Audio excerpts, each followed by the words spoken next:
Okay, so welcome back once again. What I see is a beam anchored from both of its ends to the ground, and there are these two springs at both the ends. So, this is a macroscopic system, physical system, mass spring.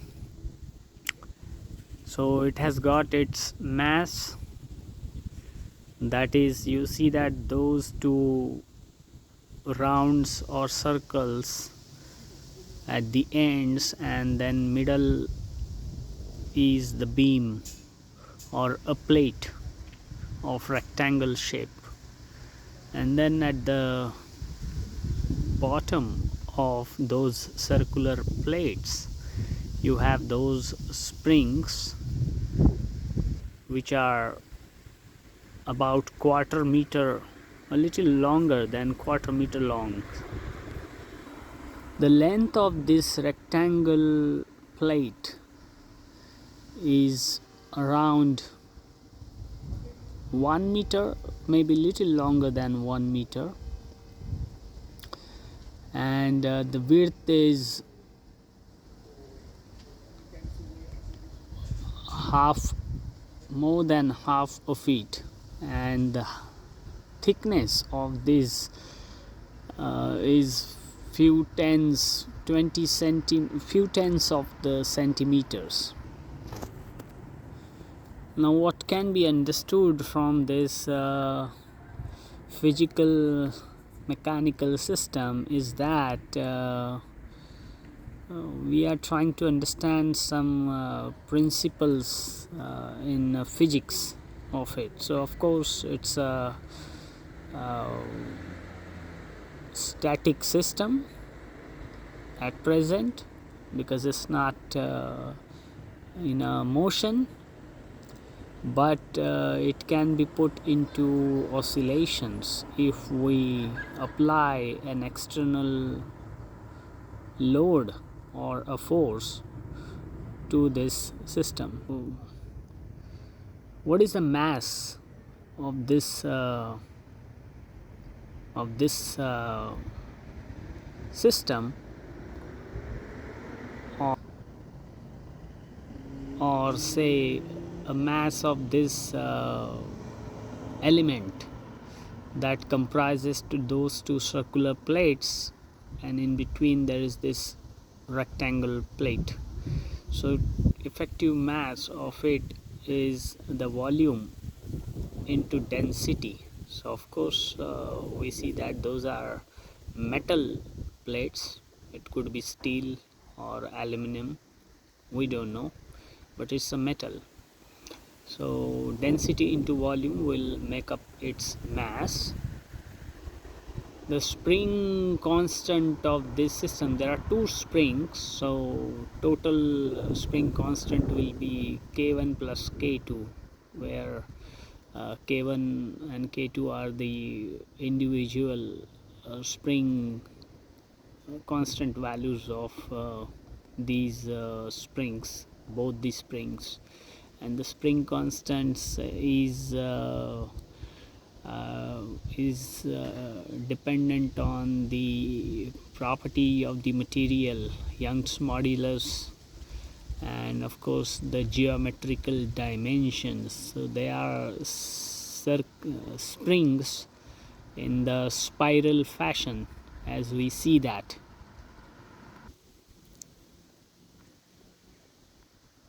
So where is going to be the stiffness of this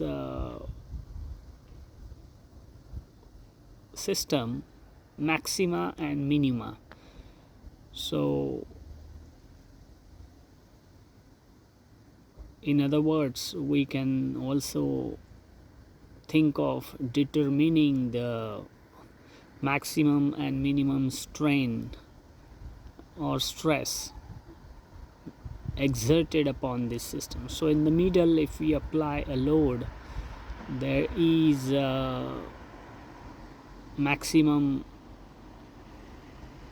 strain there, and at the ends of these plates, right on the top of those circular plates, we express a maximum stress, minimum strain, and in the middle is gonna be maximum strain, minimum stiffness. Okay, so at the anchors the system has maximum stiffness, and in the middle is the lowest stiffness. That's what makes it liable for deflection. So if you apply a unit force in the middle and then the plate deflects up or down by a certain distance x, you can understand the restoring force, which is an opposition force, which is k times x. K is the effective stiffness of this system, x is the motion in meter that this system will experience. And the applied load or the force is has to be less than or more than the restoring force. If it is greater than the restoring force, of course there is going to be a buckling, you know, the plate will buckle if you exert a large force and the restoring force is not able to compensate with that. Usually its buckling occurs when your applied load or the force reaches 1/3 of the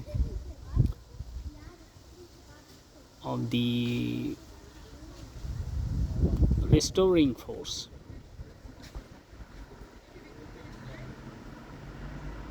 Okay, and accordingly you need to determine that. What's going to be the oscillation frequency, which is omega, a natural frequency, omega expressed in rad per second. So natural frequency of oscillation, omega, is angular frequency, which is omega equals to square root of k over m, where k is the effective stiffness and m is the effective mass. That will give you the natural undamped frequency. But of course, when you introduce a damping, there will be a friction to the movement due to air when it's in motion. Then that frequency equation will take into account the damping. The out of plane, so plate moving up and down, that movement is maximum, motion is maximum in this direction, in the direction of up and down. But in the horizontal way, in x plane or y plane, considering z plane is out of plane, is a maximum, but in x and y your stiffness is very high, and therefore the motion is very low in those planes. Now imagine you are scaling this physical system down from macroscopic to microscopic level. So the physics will change here. You have to take into account some other factors when you scale it down, this whole system. And then this microscopic system would then be categorized into MEMS, micro-electromechanical system, where we can use it as a different electromechanical application device or a unit. For example, a sensor to sense some physical quantities, or biological quantities to quantify a biological phenomena. We can use that there. So some unknown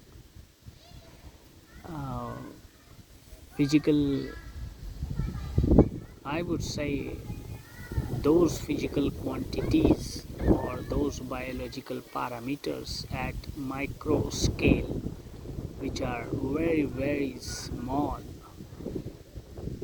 to quantify those effectively, you can use such mechanical systems at their dimensions, even smaller than them, to achieve a precision and accuracy and resolution. Of course, the noise level would need to be quantified there. So that's the microscopic representation of this system would be.